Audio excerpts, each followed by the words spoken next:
Last we talked about doing authentication things like middleware to protect different API routes and creating JSON Web Tokens that we can issue to new users or returning users.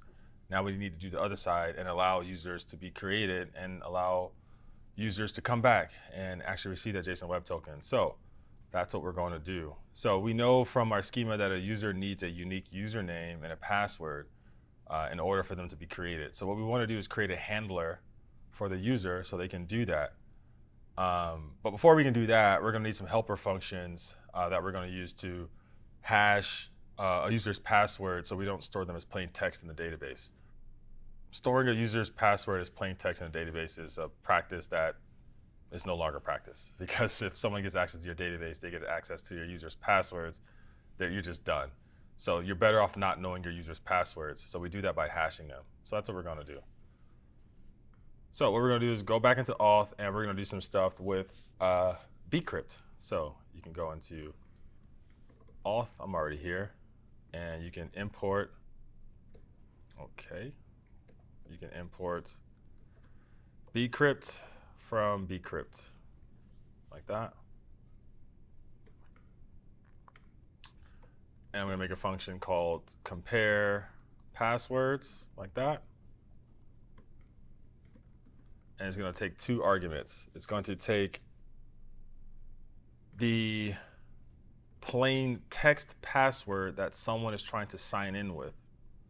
So we're going to use compare passwords function when someone tries to sign in. So we're going to take the password they're sending us in plain text and compare it to the password that's hashed, that's saved in the database, to see if they're the same. So we're going to take the plain text password, then we're going to take the hashed password. We're going to call it hash. And then we're just going to return bcrypt.compare password hash.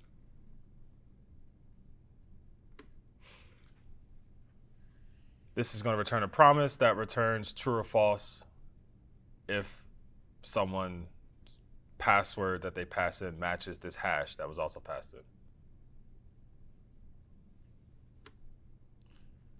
So that's for sign in. And then for the initial hashing of your password, we can just call another function. We'll call this one hash password. This one just takes in a plain text password, and it's just going to return bcrypt.hash password, like that. Need an H in hash.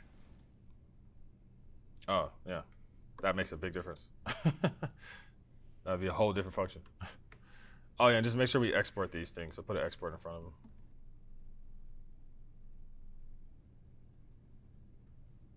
Okay. Oh, yeah. I guess in order to be super safe, we want to add a salt, which is a number. How do I explain a salt? A salt is like, it's like an ingredient. I think that's why they call it a salt. It's so hashing is an algorithm that spits out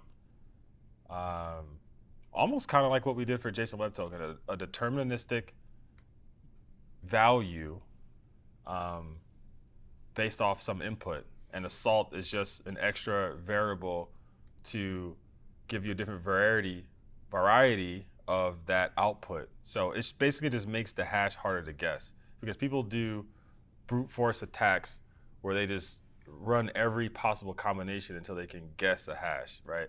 By adding a salt, it's like it makes that it just makes it exponentially harder for that person to do that. Like it went from maybe this was going to take 100 million requests to like 100 million times, to the power of 10 or something like that. Like that's what a salt does. It just makes it exponentially harder, or they can just take your salt too. But then you can generate the salts. We're not going to generate salts. We're just going to just put a number in here. I'll put 5. So you can put 5 if you want.